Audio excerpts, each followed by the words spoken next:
Good morning. നമ്മൾ ഇന്ന് discuss ചെയ്യുന്നത് റിക്വയർമെന്റ് എലിസിറ്റേഷന്റെ ഡിഫറെന്റ് സ്റ്റെപ്സ് ആണ്, ഡിഫറെന്റ് മെത്തേഡ്സ് ഓഫ് എലിസിറ്റേഷൻ. അതിൽ ഫസ്റ്റ് വൺ എന്ന് പറയുന്നത് ഇന്റർവ്യൂസ് ആണ്. ഇന്റർവ്യൂസിന്റെ കേസിൽ പറയുമ്പോൾ after receiving the problem statement from the customer, the first step is to arrange a meeting with the customer. അപ്പോൾ ഒരു മീറ്റിംഗ് അറേഞ്ച് ചെയ്യാണ് ഫസ്റ്റ് തന്നെ വേണ്ടത്. During the meeting or interview both the parties would like to understand each other. രണ്ടുപേരും തമ്മിലൊരു understanding ഉണ്ടാക്കിയെടുക്കണം നമ്മൾ ആ ഇന്റർവ്യൂവിന്റെ ഇടയിൽ. എന്തിനാന്ന് വെച്ച് കഴിഞ്ഞാൽ ഇപ്പൊ രണ്ട് പേഴ്സൺസ് പറഞ്ഞു, ഒന്ന് കസ്റ്റമർ ആയിരിക്കും നമ്മളെ, ദെൻ അതർ പാർട്ടി എന്ന് പറയുന്നത് ടെക്നിക്കൽ നോളജ് ഉള്ള ഒരു ടെക്നിക്കൽ പേഴ്സൺ ആയിരിക്കും. അപ്പൊ അവർ തമ്മിൽ കമ്മ്യൂണിക്കേറ്റ് ചെയ്യുന്ന സമയത്ത് ഒബ്വിയസ്ലി എന്തുണ്ടാവും, ഒരു കമ്മ്യൂണിക്കേഷൻ ഗ്യാപ്പ് ഉണ്ടാവും. ഒരാൾ ടെക്നിക്കൽ ടേംസ് കുറെ യൂസ് ചെയ്യും, നിങ്ങൾ സംസാരിക്കുമ്പോൾ അറിയാം, ടെക്നിക്കലി അറിയുന്ന ആൾക്കാർ അതിന്റെ ടേംസ് കുറച്ച് യൂസ് ചെയ്തിട്ടായിരിക്കും സംസാരിക്കുക. ദെൻ കസ്റ്റമർ എന്ന് പറയുന്നത് കുറച്ച് ലോ ലെവൽ ടെക്നിക്കൽ നോളജ് ഉള്ള ആൾക്കാരായിരിക്കും. അപ്പൊ ആ സമയത്ത് അവര് സാധാരണ പോലെയായിരിക്കും സംസാരിക്കുന്നത്. അപ്പൊ അവർ തമ്മിൽ ഒരു കമ്മ്യൂണിക്കേഷൻ ഗ്യാപ്പ് ഉണ്ടാവാൻ വേണ്ടി പാടില്ല. അത് നമ്മൾ എന്ത് ചെയ്യണം, ഒരു അണ്ടർസ്റ്റാൻഡിങ് രണ്ടുപേരും തമ്മിൽ ഉണ്ടായിരിക്കണം, ഒരു ഫ്രണ്ട്ലി അറ്റ്മോസ്ഫിയർ ക്രിയേറ്റ് ചെയ്യണം. ദെൻ രണ്ടുപേരുടെയും ബോത്ത് പാർട്ടീസിന്റെ കോമൺ ഗോൾ എന്താ, സക്സസ് ഓഫ് ദ പ്രൊജക്റ്റ് ആണ്. അപ്പോൾ കസ്റ്റമർ എന്ത് ചെയ്യും, നല്ല രീതിയിൽ റിക്വയർമെന്റ്സ് പറഞ്ഞു കൊടുക്കും. അതുപോലെ തന്നെ ഈ റിക്വയർമെന്റ് കളക്ട് ചെയ്യാൻ വന്ന ആളുടെ കയ്യിലാണ് കംപ്ലീറ്റ് ആ സക്സസ് ഓഫ് ദ പ്രൊജക്ട് ഇരിക്കുന്നത്. അയാൾ എത്രമാത്രം പെർഫെക്റ്റ് ആയിട്ട് റിക്വയർമെന്റ്സ് കളക്ട് ചെയ്യുന്നുണ്ട് അതിനനുസരിച്ചിരിക്കും എന്ത്, ഇയാൾ ഡെവലപ്പ് ചെയ്യുന്ന സോഫ്റ്റ്വെയറിന്റെ സക്സസ് എന്ന് പറയുന്നത്. അപ്പൊ രണ്ടുപേരും എന്തായിരിക്കണം, നല്ല രീതിയിൽ കോപ്പറേറ്റ് ചെയ്താൽ മാത്രമേ നമുക്ക് കളക്ട് ചെയ്യാൻ വേണ്ടി പറ്റുള്ളൂ. The objective of conducting an interview is to understand customers' expectations from the software. അപ്പോൾ ഇതിന്റെ ഒബ്ജക്റ്റീവ് എന്ന് പറഞ്ഞാൽ കസ്റ്റമർ എന്താണ് ആ സോഫ്റ്റ്വെയർ കൊണ്ട് എക്സ്പെക്ട് ചെയ്യുന്നതെന്ന് അണ്ടർസ്റ്റാൻഡ് ചെയ്യുക എന്നുള്ളതാണ്. അതുപോലെ തന്നെ both parties have different feelings, goals, opinions, vocabularies, understandings, but one thing is common for both. They want to make the project a success. With this in mind, the requirement engineers normally arrange interviews. Requirement engineers must be open-minded and should not approach the interview with preconceived notions about what is required. അതായത് ഈ requirement engineer എന്ന് പറയുന്നത് normally ഒരു specialised developer ആയിരിക്കും. Specialised ഡെവലപ്പറിനെ നമ്മൾ choose ചെയ്യുന്നതാണ് requirement engineer ആയിട്ട്. അയാൾ കുറച്ചുകൂടി ഓപ്പൺ മൈൻഡഡ് ആയിട്ടുള്ള ആളായിരിക്കണം. അതായത് നമ്മളൊരു നേരത്തെ തന്നെ തീരുമാനിച്ച കുറെ കാര്യങ്ങൾ വെച്ചിട്ട് ഇതൊക്കെ ആയിരിക്കണം എന്ന് മൈൻഡിൽ സെറ്റ് ചെയ്തിട്ടല്ല പോയിട്ട് ഇന്റർവ്യൂ ചെയ്യേണ്ടത്. നമ്മൾ ഓപ്പൺ മൈൻഡഡ് ആയിരിക്കണം. അതായത് കസ്റ്റമർ എന്ത് പറഞ്ഞു കഴിഞ്ഞാലും എങ്ങനെ പറഞ്ഞു കഴിഞ്ഞാലും അയാളെ പെട്ടെന്ന് സ്റ്റോപ്പ് ചെയ്യിക്കാൻ വേണ്ടി പാടില്ല. അയാളോട് കുറച്ച് റൂഡായി പെരുമാറുക അങ്ങനെയൊക്കെ ചെയ്തു കഴിഞ്ഞാൽ അയാൾക്ക് ഓപ്പൺ ആയിട്ട് പറയാനുള്ളൊരു സ്പേസ് നമ്മൾ കൊടുക്കാത്ത പോലെയാവും. അപ്പൊ ഈ റിക്വയർമെന്റ് കളക്ട് ചെയ്യാൻ വേണ്ടി പോകുന്ന ഒരാള് എപ്പോഴും നല്ലൊരു കമ്മ്യൂണിക്കേറ്റർ ആയിരിക്കണം, നല്ല രീതിയിൽ കമ്മ്യൂണിക്കേറ്റ് ചെയ്യാൻ പറ്റുന്ന ആളായിരിക്കണം, ഒരു ഓപ്പൺ മൈൻഡഡ് ആയിട്ടുള്ള ഒരു ഫ്രണ്ട്ലി ആയിട്ടുള്ള ആളായിരിക്കണം. അങ്ങനെയാണെങ്കിൽ മാത്രമേ അതർ പാർട്ടീസ് കസ്റ്റമറിന് കറക്റ്റ് ആയിട്ട് നമുക്ക് ഓപ്പൺ ആയിട്ട് എല്ലാം പറഞ്ഞു കൊടുക്കാൻ വേണ്ടിയിട്ട് പറ്റുള്ളൂ. അപ്പൊ നമ്മൾ പോകുന്ന രണ്ട് പാർട്ടീസ് എന്ന് പറഞ്ഞാൽ രണ്ടുപേരും ഡിഫറെന്റ് ഫീലിങ്സ് ഉള്ള ആൾക്കാരായിരിക്കും, ഡിഫറെന്റ് ഗോൾസ് ഉള്ള ആൾക്കാരായിരിക്കും, രണ്ടുപേരുടെ ഒപ്പീനിയൻസ് ഡിഫറെന്റ് ആയിരിക്കും. അതുപോലെ തന്നെ ഡിഫറെന്റ് പ്ലേസിൽ നിന്നൊക്കെ വരുന്ന ആൾക്കാരാണെങ്കിൽ വൊക്കാബുലറി സിമിലർ ആയിരിക്കില്ല, ഡിഫറെന്റ് ആയിരിക്കും. അതുപോലെ തന്നെ ഒരു കാര്യം പറയുമ്പോൾ രണ്ടുപേരും എടുക്കുന്ന അണ്ടർസ്റ്റാൻഡിംഗ് എന്ന് പറയുന്നതും രണ്ടുപേർക്കും വേറെ വേറെ ആയിരിക്കും. എങ്ങനെയായി കഴിഞ്ഞാലും ഇവർ രണ്ടുപേരുടെയും ഗോൾ എന്ന് പറയുന്നത് സക്സസ് ഓഫ് ദ പ്രൊജക്റ്റ് ആണ്. ഒരു സ്ട്രക്ചേർഡ് ഇന്റർവ്യൂവിനാണെങ്കിൽ നമ്മൾ അജണ്ട എന്ന് പറയില്ലേ, അതുപോലെ ഒരു അജണ്ട ചിലപ്പോൾ പ്രിപ്പയർ ചെയ്തിട്ടായിരിക്കും പോവുക, ഇങ്ങനെയൊക്കെ ചെയ്യണം എന്നുള്ളൊരു അജണ്ട.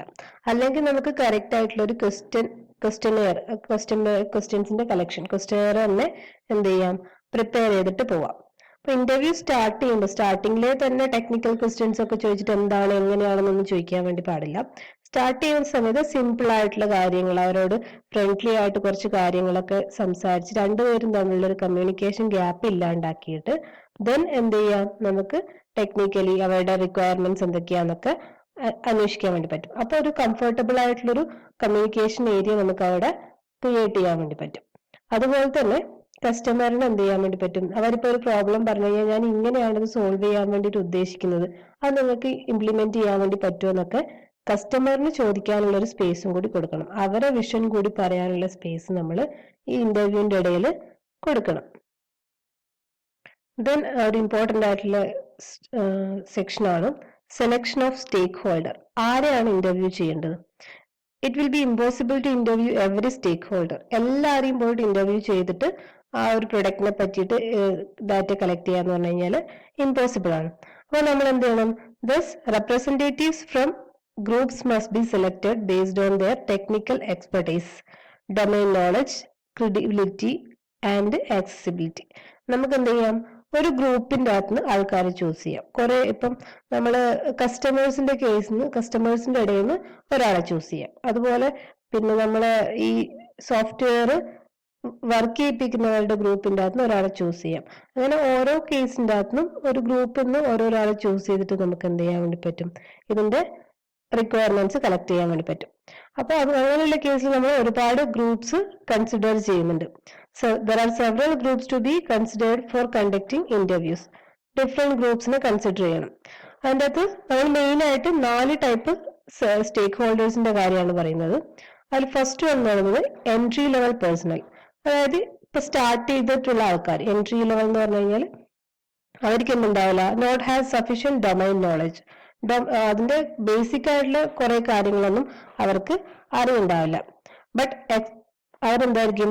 എക്സ്പെർട്ടൈസ് ആയിരിക്കും. അത് പുതിയതായിട്ടുള്ള വരുന്ന ടെക്നോളജി, അതുപോലെ തന്നെ ഡിഫറെന്റ് വ്യൂസ്, അതിനെ പറ്റിയിട്ടുള്ള എക്സ്പെർട്ടൈസ് ആയിരിക്കും. ഇപ്പൊ നിങ്ങളുടെ കേസ് എടുക്കാം. നിങ്ങളെന്ന് പറഞ്ഞു കഴിഞ്ഞാൽ നിങ്ങൾക്ക് ഒരുപാട് എക്സ്പീരിയൻസോ അങ്ങനത്തെ അല്ലെങ്കിൽ എക്സ്പെർട്ടൈസ് ഒന്നും ഉണ്ടാവില്ല. പക്ഷെ നിങ്ങൾക്ക് എന്തായിരിക്കും? മൊബൈലിലൊക്കെ വരുന്നതാണെങ്കിൽ ഡിഫറെന്റ് ആപ്ലിക്കേഷൻസ്, അതിന്റെ യൂസ്, അല്ലെങ്കിൽ പുതിയ ഫോണിന്റെ കേസിലാണെങ്കിൽ ഫോണിന്റെ അകത്ത് വരുന്ന പുതിയ ട്രെൻഡ്സ്, അതൊക്കെ നിങ്ങൾക്ക് നല്ല രീതിയിൽ അറിയുണ്ടായിരിക്കും. അത് നിങ്ങൾ ഫ്രഷ് ആയിട്ടുള്ള ആൾക്കാരായതുകൊണ്ട്, എൻട്രി ലെവൽ ആയതുകൊണ്ട്. അപ്പൊ കുറച്ചും കൂടി മുന്നേ ഉള്ള ആൾക്കാർക്കാണെങ്കിൽ അവർ അത്രയും ഫെമിലിയർ ആയിരിക്കില്ല ഇങ്ങനത്തെ ആപ്ലിക്കേഷൻസിനോടോ അല്ലെങ്കിൽ ഫോണിന്റെ ട്രെൻഡ്സിനെ പറ്റിയോ അതൊന്നും അധികം അറിയത്തില്ല. അപ്പൊ നിങ്ങളോട് ചോദിച്ചു കഴിഞ്ഞാൽ നിങ്ങൾക്കൊരു പുതിയ ഫോൺ ക്രിയേറ്റ് ചെയ്യാനാണ് പോകുന്നതെന്ന് വിചാരിക്കും. അപ്പൊ നിങ്ങൾക്ക് എന്ത് ചെയ്യാം? കുറെ ഫോൺസിന്റെ കുറെ ഫീച്ചേഴ്സ് നിങ്ങൾക്ക് അറിയായിരിക്കും. അതെല്ലാം കൂടി ഇൻക്ലൂഡ് ചെയ്ത് കഴിഞ്ഞാൽ അത് മാർക്കറ്റിൽ നല്ല ട്രെൻഡിങ് ആയിട്ടുള്ള ഒരു ഫോൺ ആയിരിക്കും നിങ്ങൾക്ക് പറഞ്ഞു കൊടുക്കാൻ വേണ്ടി പറ്റും. അതാണ് എൻട്രി ലെവൽ പേഴ്സൺസ് എന്ന് പറയുന്നത്. നെക്സ്റ്റ് എന്ന് പറയുന്നത് മിഡ് ലെവൽ സ്റ്റേക്ക് ഹോൾഡേഴ്സ് ആണ്. അവർ they have better domain knowledge. അവർക്ക് ഡൊമൈൻ നോളജ് കൂടുതലുണ്ടാവും. അതുപോലെ തന്നെ എക്സ്പീരിയൻസ് ഓഫ് ദ പ്രൊജക്റ്റും അവർക്ക് കൂടുതലായിരിക്കും. അപ്പൊ അവർ ഇന്റർവ്യൂ ചെയ്ത് കഴിഞ്ഞാൽ they know the sensitive and complex and critical areas of the project. അവർക്ക് സെൻസിറ്റീവ്, കോംപ്ലക്സ്, ക്രിട്ടിക്കൽ ഓരോ ഏരിയയും കറക്റ്റ് ആയിട്ട് അറിയുണ്ടാവും. കാരണം അവർ അതിൽ എക്സ്പീരിയൻസ്ഡ് ആണ്. അതുപോലെ തന്നെ റിക്വയർമെന്റ്സ് എഞ്ചിനീയേഴ്സിന് എന്ത് ചെയ്യാൻ വേണ്ടി പറ്റും? എല്ലാ മീനിങ് ഫുൾ ആൻഡ് യൂസ്ഫുൾ ആയിട്ടുള്ള ഇൻഫർമേഷൻസ് എല്ലാം ഇവരിൽ നിന്ന് എക്സ്ട്രാക്ട് ചെയ്തെടുക്കാൻ വേണ്ടി പറ്റും. മിഡ് ലെവൽ സ്റ്റേക്ക് ഹോൾഡേഴ്സിനെയാണ് നമ്മൾ ഇന്റർവ്യൂ ചെയ്യുന്നതെങ്കിൽ.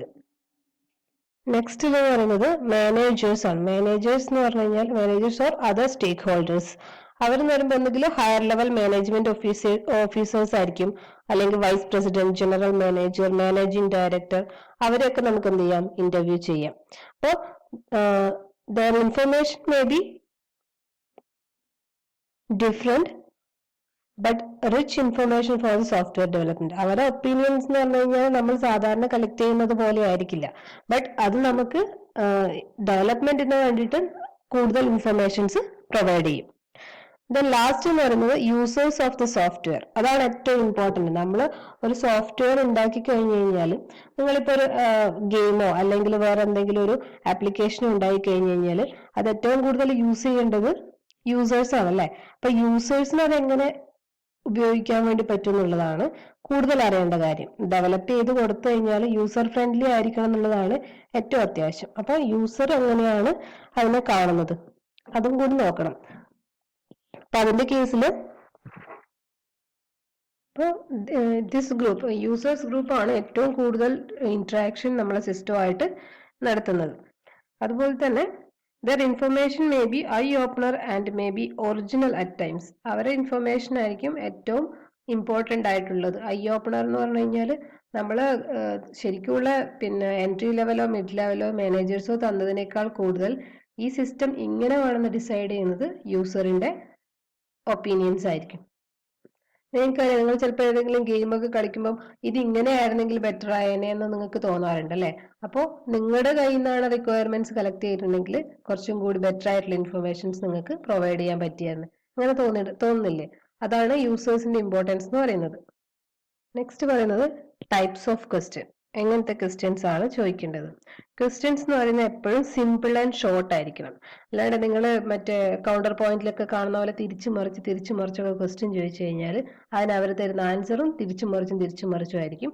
അങ്ങനെയാകുമ്പോൾ നമുക്കതൊരു പ്രൊജക്റ്റ് ആയിട്ട് ഡെവലപ്പ് ചെയ്യുന്ന സമയത്ത് ഡെവലപ്പ് ചെയ്യാനും ടെസ്റ്റ് ചെയ്യാനും ഒക്കെ ഡിഫിക്കൽട്ടി ആയിരിക്കും. അതുപോലെ തന്നെ നമുക്ക് എന്ത് ചെയ്യാം, പ്രീ പ്ലാൻ ചെയ്തിട്ട് പോവാം. ക്വസ്റ്റ്യൻസ് ഇങ്ങനെ ആയിരിക്കണം, ഇന്ന് ഒന്നാമത്തെ ക്വസ്റ്റ്യൻ ഇതായിരിക്കും, രണ്ടാമത്തെ ക്വസ്റ്റ്യൻ ഇതായിരിക്കും എന്ന് പറഞ്ഞിട്ട് ക്വസ്റ്റ്യൻ നേരമൊക്കെ സെറ്റ് ചെയ്തിട്ട് പോവാം. എന്നിട്ട് പോയി കഴിഞ്ഞിട്ടാകുമ്പോൾ അവർ ആൻസർ പറഞ്ഞിട്ട് വേറെ ഏതോ ഡയറക്ഷനിലേക്കാണ് പോകുന്നത്, നിങ്ങളുടെ ക്വസ്റ്റ്യന്റെ ഡയറക്ഷനിലേക്ക് വരുന്നില്ല എന്ന് വിചാരിക്കും. നിങ്ങൾക്ക് സെക്കൻഡ് ക്വസ്റ്റ്യൻ ചോദിച്ചിട്ട് തേർഡ് ക്വസ്റ്റ്യൻ ചോദിക്കാൻ പറ്റുന്നില്ലെങ്കിൽ നിങ്ങൾ അവരെ പറയാൻ സമ്മതിക്കാണ്ട് തേർഡ് ക്വസ്റ്റ്യൻ എടുത്ത് ചോദിക്കാൻ വേണ്ടി പാടില്ല. അവരുടെ ഡയറക്ഷൻ ഏതാണോ, അവരെന്താണോ എക്സ്പ്ലെയിൻ ചെയ്യുന്നത് അത് കംപ്ലീറ്റ് അനലൈസ് ചെയ്യാനും കേൾക്കാനും ഉള്ള പേഷ്യൻസ് നിങ്ങൾക്ക് ഉണ്ടാവണം. അങ്ങനെയാണെങ്കിൽ മാത്രമേ നമ്മളെ റിക്വയർമെന്റ്സ് നമുക്ക് കറക്റ്റ് ആയിട്ട് കളക്ട് ചെയ്യാൻ വേണ്ടി പറ്റുള്ളൂ. നമ്മൾ റിസൾട്ട് മാനേജ്മെന്റ് സിസ്റ്റം എന്ന് പറഞ്ഞൊരു സിസ്റ്റം കൺസിഡർ ചെയ്യുകയാണെങ്കിൽ, സ്റ്റുഡൻസിന്റെ റിസൾട്ട് മാനേജ്മെന്റ് സിസ്റ്റം കൺസിഡർ ചെയ്യുകയാണ്. അപ്പൊ അതിൻ്റെ അകത്ത് നമുക്ക് ചോദിക്കാൻ പറ്റുന്ന ടൈപ്സ് ഓഫ് ക്വസ്റ്റ്യൻ ആണ് രണ്ട് മൂന്നെണ്ണം നമ്മൾ ഇവിടെ കൊടുത്തിട്ടുള്ളത്.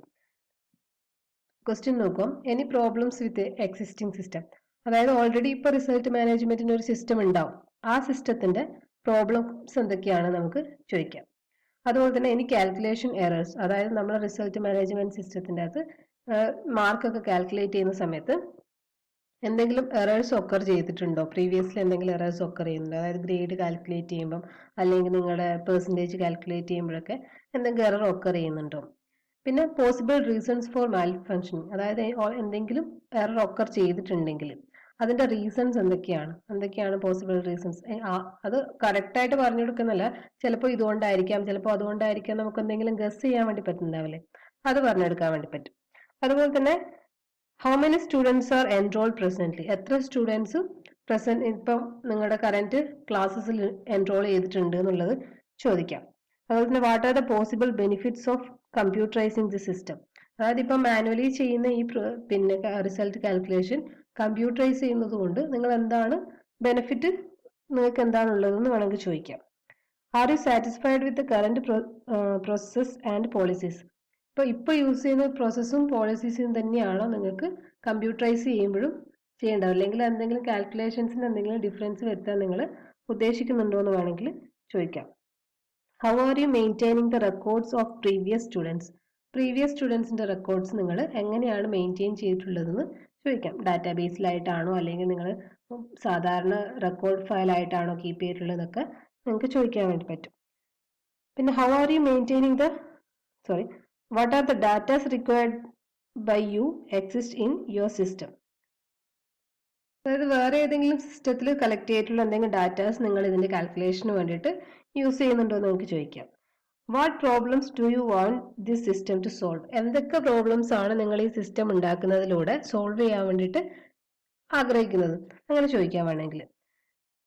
Do you needed additional functionality four improving the performance of the system, എന്തെങ്കിലും അഡീഷണൽ ഫങ്ഷണാലിറ്റി ഈ സിസ്റ്റത്തിന്റെ ഇംപ്രൂവ്മെന്റിന് വേണ്ടിയിട്ട് നിങ്ങൾക്ക് ആവശ്യമുണ്ടോ എന്ന് ചോദിക്കാം. What should be the most important goal of the proposed development, ഏറ്റവും ഇമ്പോർട്ടൻ്റ് ആയിട്ട് നിങ്ങൾ ഈ പ്രൊപ്പോസ്ഡ് സിസ്റ്റം, നിങ്ങൾ ഉണ്ടാക്കാൻ വേണ്ടി പോകുന്ന റിസൾട്ട് മാനേജ്മെന്റ് സിസ്റ്റം കൊണ്ട് എന്താണ് ഏറ്റവും ഇമ്പോർട്ടൻ്റ് ആയിട്ട് നിങ്ങൾ ചെയ്യാൻ വേണ്ടി ഉദ്ദേശിക്കുന്നത്, അതിനായിരിക്കും ഏറ്റവും ഇമ്പോർട്ടൻ്റ് ആയിട്ടുള്ള, അല്ലെങ്കിൽ റാങ്ക് പ്രയോറിറ്റി കൊടുക്കുകയാണെങ്കിൽ ഫസ്റ്റ് പ്രയോറിറ്റി കൊടുക്കുന്നത് ആ റിക്വയർമെന്റിനായിരിക്കും. അപ്പൊ ഇങ്ങനെ നിങ്ങൾക്ക് ക്വസ്റ്റ്യൻസ് ചോദിക്കുക. ഈ ക്വസ്റ്റ്യൻസ് അങ്ങനെ ഇമ്പോർട്ടൻ്റ് ഒന്നല്ല, ടൈപ്പ് ഓഫ് ക്വസ്റ്റ്യൻസ് എന്ന് പറയുമ്പോൾ എന്തൊക്കെ ഒരു സോഫ്റ്റ്വെയർ ഉണ്ടാക്കുമ്പോൾ അത് റിലേറ്റ് ചെയ്ത് എന്തൊക്കെ ക്വസ്റ്റ്യൻസ് ചോദിക്കാൻ ജസ്റ്റ് കാണിച്ചു എന്ന് മാത്രമേ ഉള്ളൂ. അപ്പൊ ഇന്റർവ്യൂ എന്ന് പറഞ്ഞത് റിക്വയർമെന്റ് എലിസിറ്റേഷന്റെ ഏറ്റവും ഇമ്പോർട്ടൻ്റ് ആയിട്ടുള്ള ഒരു സെക്ഷൻ ആണ്. അപ്പൊ അത് പറയുന്ന സമയത്ത് ഇന്റർവ്യൂവിന്റെ കേസസ് പറയാം, അതുപോലെ തന്നെ സ്റ്റേക്ക് ഹോൾഡേഴ്സിനെ സെലക്ട് ചെയ്യുന്ന കേസസ് പറയാം, പിന്നെ ടൈപ്സ് ഓഫ് ക്വസ്റ്റ്യൻ ഫസ്റ്റ് പറഞ്ഞ പോലെ സിമ്പിൾ ആൻഡ് ഷോർട്ട് ആയിരിക്കണം. അതുപോലെ തന്നെ കോമ്പൗണ്ട് ക്വസ്റ്റ്യൻസ് ചോദിച്ചു കഴിഞ്ഞാൽ, കോംപ്ലിക്കേറ്റഡ് ക്വസ്റ്റ്യൻസ് ചോദിച്ചു കഴിഞ്ഞാൽ കോമ്പൗണ്ട് റിക്വയർമെന്റ് വരും. കോമ്പൗണ്ട് റിക്വയർമെന്റ് നമുക്ക് കോഡ് ചെയ്യാനും ടെസ്റ്റ് ചെയ്യാനൊക്കെ ഡിഫിക്കൽട്ട് ആയിരിക്കും. അതുപോലെ തന്നെ നമ്മൾ പ്രീ പ്ലാൻഡ് ആയിട്ട് ഒരു ഇന്റർവ്യൂവിന് ഒരിക്കലും ചെയ്യാൻ വേണ്ടി പാടില്ല. എങ്ങനെയാണ് ഫ്രീ ആയിട്ട് വിടുന്നത്, ഇന്റർവ്യൂ ഏത് ഡയറക്ഷനിലേക്കാണോ പോകുന്നത് ആ ഡയറക്ഷനിലേക്ക് വിട്ടിട്ട് അവിടുന്ന് റിക്വയർമെന്റ്സ് കളക്ട് ചെയ്യാൻ വേണ്ടിയിട്ട് ഈ റിക്വയർമെന്റ് മാനേജർ റെഡി ആവണം. ഇതൊക്കെയാണ് ഇന്റർവ്യൂവിന്റെ കേസ് നമുക്ക് പറയാനുള്ളത്. ഓക്കെ അല്ലേ?